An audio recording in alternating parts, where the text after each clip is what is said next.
Youth sports, where some of the best life lessons are taught and leaders are made. But the environment has changed. But yet, some things happen.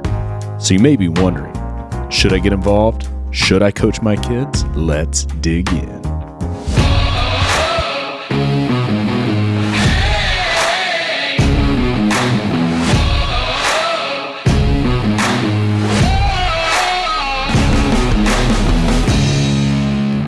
There's a lot of concerns from parents that I get together about my intensity. It's even practice, not even during the game.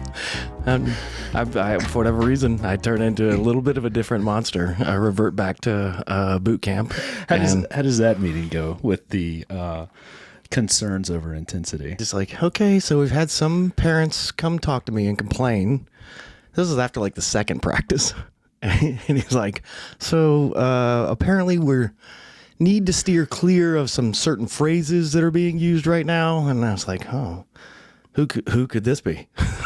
And he goes, we can't say we're going to destroy them. And we also cannot say, I'm going to murder you. And I was like, oh, that's me. So I raised my hand. I'm like, Joey, you don't have to keep the whole coach's staff here. This is me. I'm sorry. And he was so nice. He was just like, hey, I think I've said it a couple times. And like, no, it's not you, Joey. That was on me. Everybody here knows it was me. Well, it was funny because I remember it was probably like half a second, but there was this like pause where everybody's kind of like, we know who that is, and it's not us. No one's going to say. And you were like, that's all me. That's that. The best part Gentlemen, is, let me again, take that one. That's from being a big guy. Like, no one wants to say it, right? So they're just like, we know it's that guy, but I don't want to point a finger at him because he looks mean. Youth league sports. The game is the same. It's a little different. The environment has changed. Yep. Parents are still parents. Always. But when I tell you this, our most requested episode, should a man coach his kids in sports? Do you think? Where you stand at on that? The answer to that is it depends. Depends on whether you're willing to grow with the kids, because you have to be able to grow with the kids. You have to be able to separate, especially if it's your child. And you have to have those boundaries going in and just be like, out here, I'm still dad, but I'm coach first. I have to spend, and you find yourself spending more time with other kids than you do your own kid. Yeah. And it just depends on your demeanor as well, which obviously evolves throughout the season.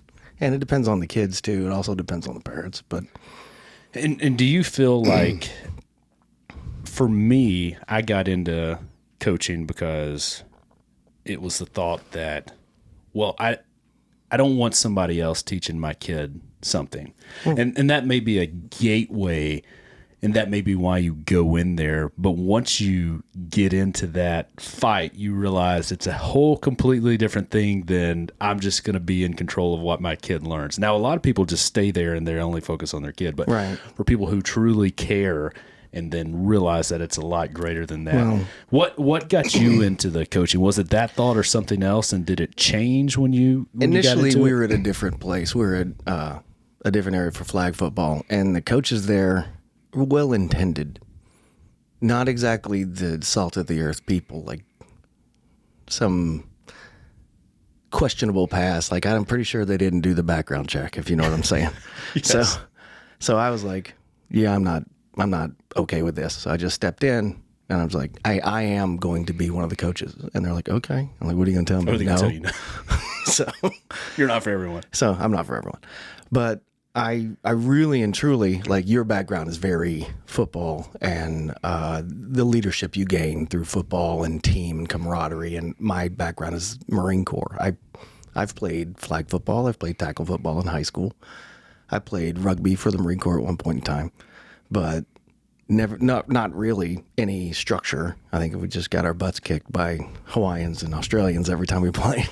But my main focus for any of it was leadership and teaching people to be contributing members of society, how to talk to people, how to treat your teammates, your brothers.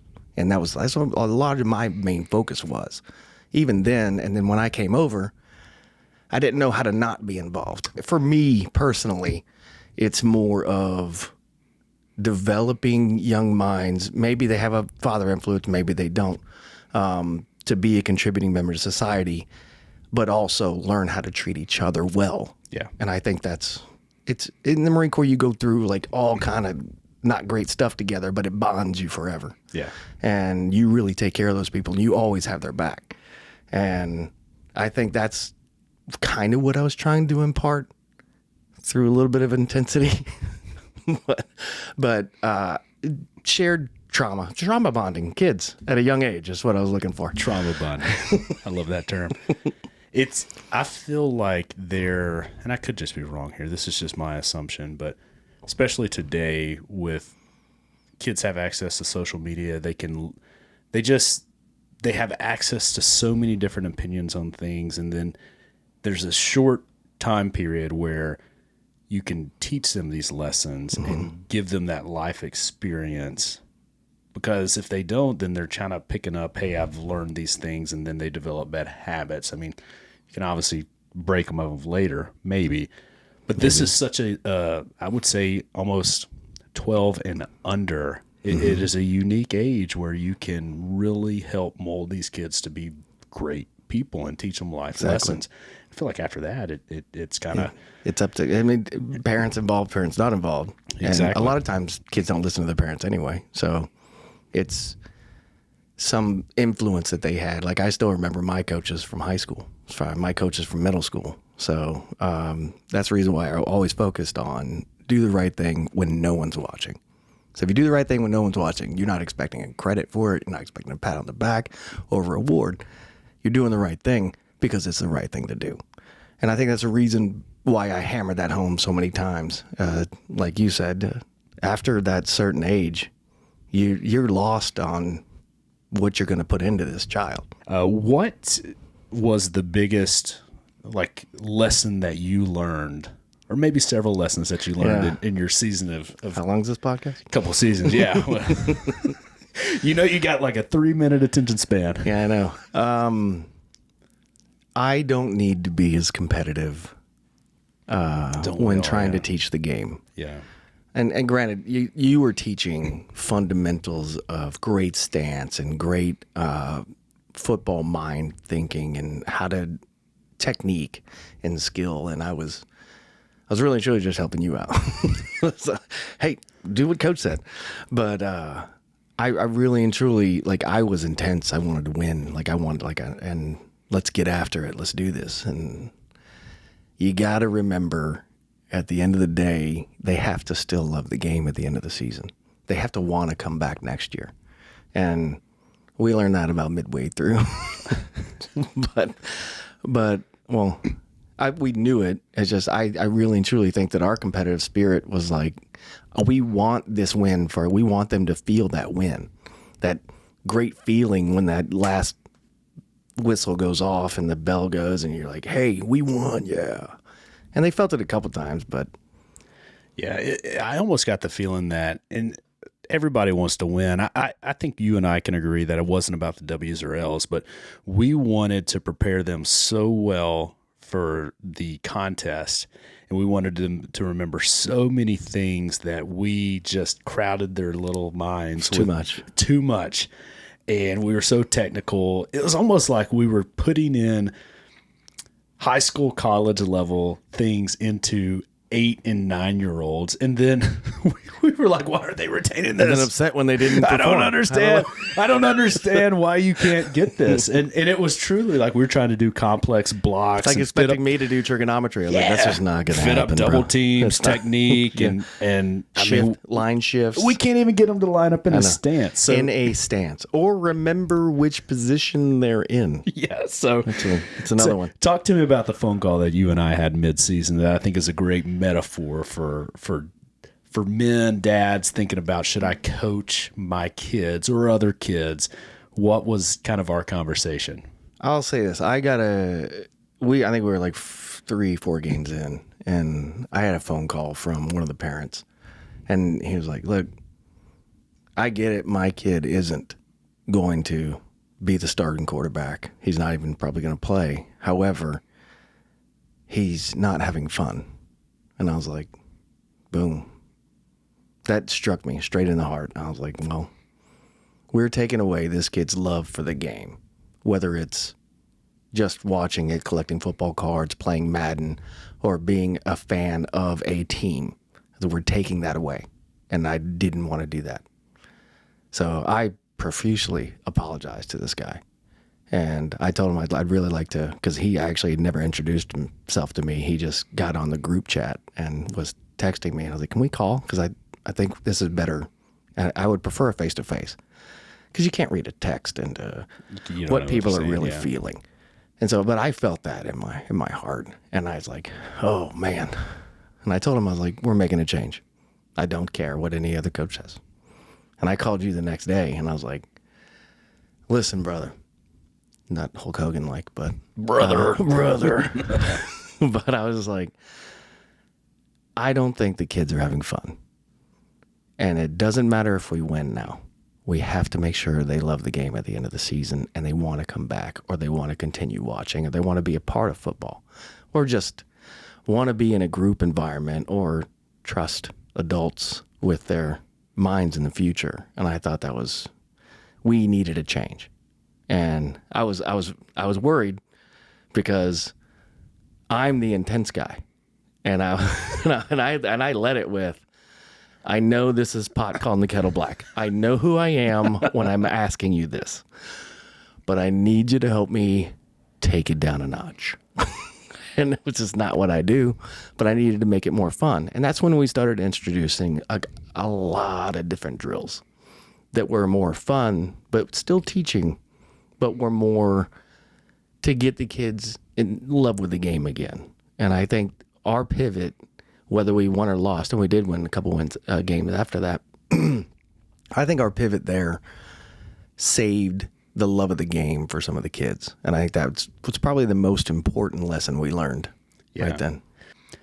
When you get into coaching, whether you're a head coach, assistant coach, or anything, day one, how are you managing the parents' expectations? How are you managing the kids' expectations? And then what are you doing throughout? I know we didn't set a great example, but we learned. Like if we had to do it over again, and we will, how will we do it? Have that initial meeting with parents. I need at least one of you to show up. To get like, hey, this is our goal. This is what we're doing. Anything else, we're not getting crazy, but at the same time, this is our expectation of you. I need you to have your kid here. I need him to have a mouthpiece. If you don't understand how a helmet works and how it snaps, let it up. But can you please make sure that the cleats are tied? Like, have that meeting and set the expectations with the parents of like, your kid's gonna get yelled at. Your kid's gonna be tired. We are gonna push them till they're exhausted. And then we're going to focus on technique, because that's how you learn technique. You can fake it a little when you're not tired. When you're completely exhausted, everything goes back to technique. So I would set that standard right away. We didn't do that. Midway through, had a lot of, like, the group chat is terrible.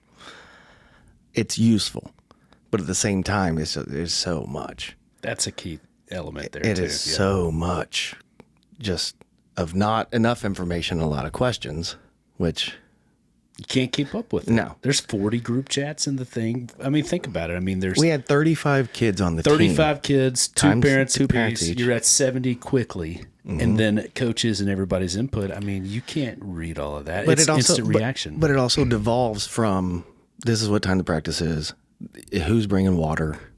You know, make sure your kids, today we're only in helmets and shorts and t-shirt. We're in full gear. But it devolves into, this is my birthday, and he got an A, and I was like I care. I don't want to say I don't care. I do care, because I want that, and I thought it was pretty key. Multiple times when we knew report cards are coming out, we're like, show us report cards. And I'm like, oh no. So coaches want to see your report cards. But it devolved into, we're on vacation. Here we are in Hawaii. It was an easy out. This is not social media. Yeah. This is It also, they don't have to your face say, we're not coming to practice every time.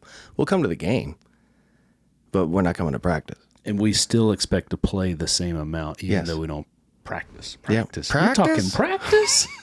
It's not important. It's not where you learn all the fundamentals of everything. Well, and so I think that's key is it doesn't matter what coach, and if you're getting into it and the head coach isn't doing this, you need to get it grounded immediately. Exactly. Because that will be the biggest hamstring. It doesn't matter what sport. If you don't get the parents involved early on and communicated, because they'll just, we're not going to show up. We don't feel like it's a Saturday. We hung out late on a Friday night. He's feeling a little ill. Yeah, even though we're probably the ones that hang, we don't want to get to a 9:00 game, and it's that too. I'll be punctual is another thing. You know how I am about I'm first one there. If someone else beats me there, they make a point of it. Like, we beat Coach J here. We showed up at 3:30 for a 5:30 practice. Yep. Warm-ups. But I think a lot of it is parents' positive interaction. It's not just a coach's job for 6 hours a day to make sure your kid fully understands football. Like, if you, don't come to me and be like, my kid never plays. I'm like, well, what are you doing? Because outside of this coaching, I do drills on off practice days with my son.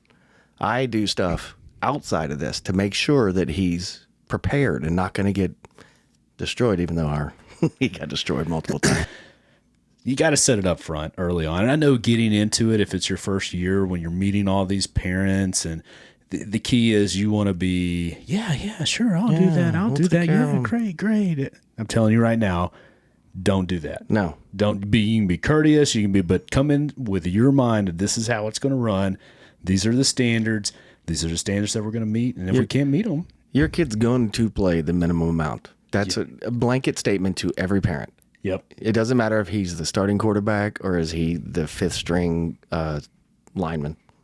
Doesn't matter. But understand that while we're not trying to be super competitive like we were in the beginning, we are still trying to win a game. We are still trying to get that feeling and get the game going right with the technical positions and make sure that everybody's flowing together. And at the end of the day, if your kid is playing in the fourth quarter, either you need to work with them, because we don't have enough time with 35 kids to try to make sure that everybody gets the individual attention they deserve. I mean, they do get some, but as a parent, you got to jump in and you got to set that standard with them, like expectations. So talk to me about, how do you manage coaching your kid versus kids that are not yours? I'm a little different because I'm harder on my kid than I am anybody else. Like, multiple times Joey had to tell me not to yell at my kid. That's our head coach. But he's like, no, it wasn't him. I was like, still, he did something wrong.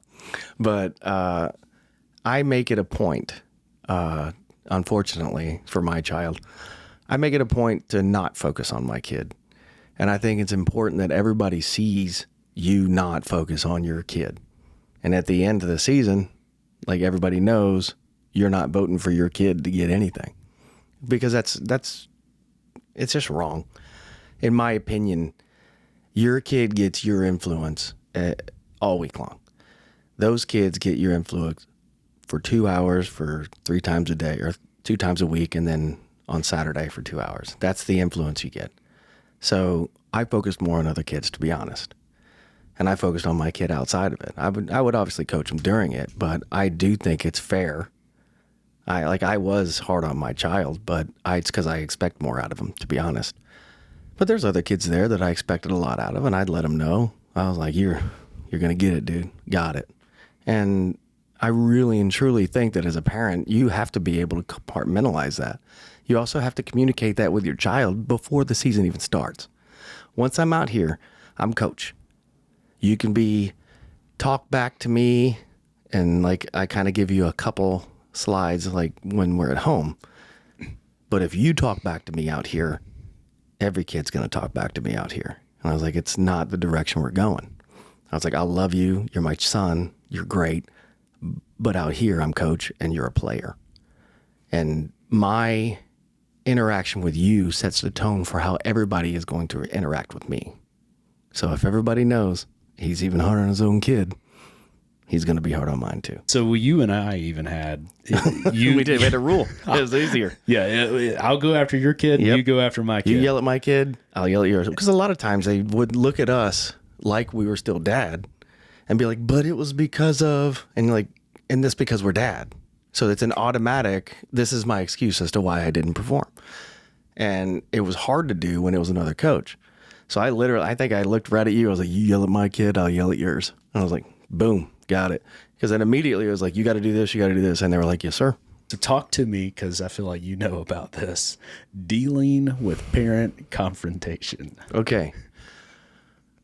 I told you before about the one parent that reached out to me, and he had valid points. And you have to be able to, like, willing to accept the fact that maybe you're not doing things right. And we made a change because of it. He had valid points. That dude, solid. Then you have crazy parents who just want somebody to blame for their child. I mean, some kids aren't meant to play football. Not everybody's going to be in the NFL. Not everybody's going to start at 8U. That's just the reality of things. And a lot of people need a villain. I just happen to be the villain most of the time. I'm not for everyone. So they need a villain for them to be able to withdraw their child, especially in Alabama football. It was because of Coach Jay. It wasn't because my kid's not good.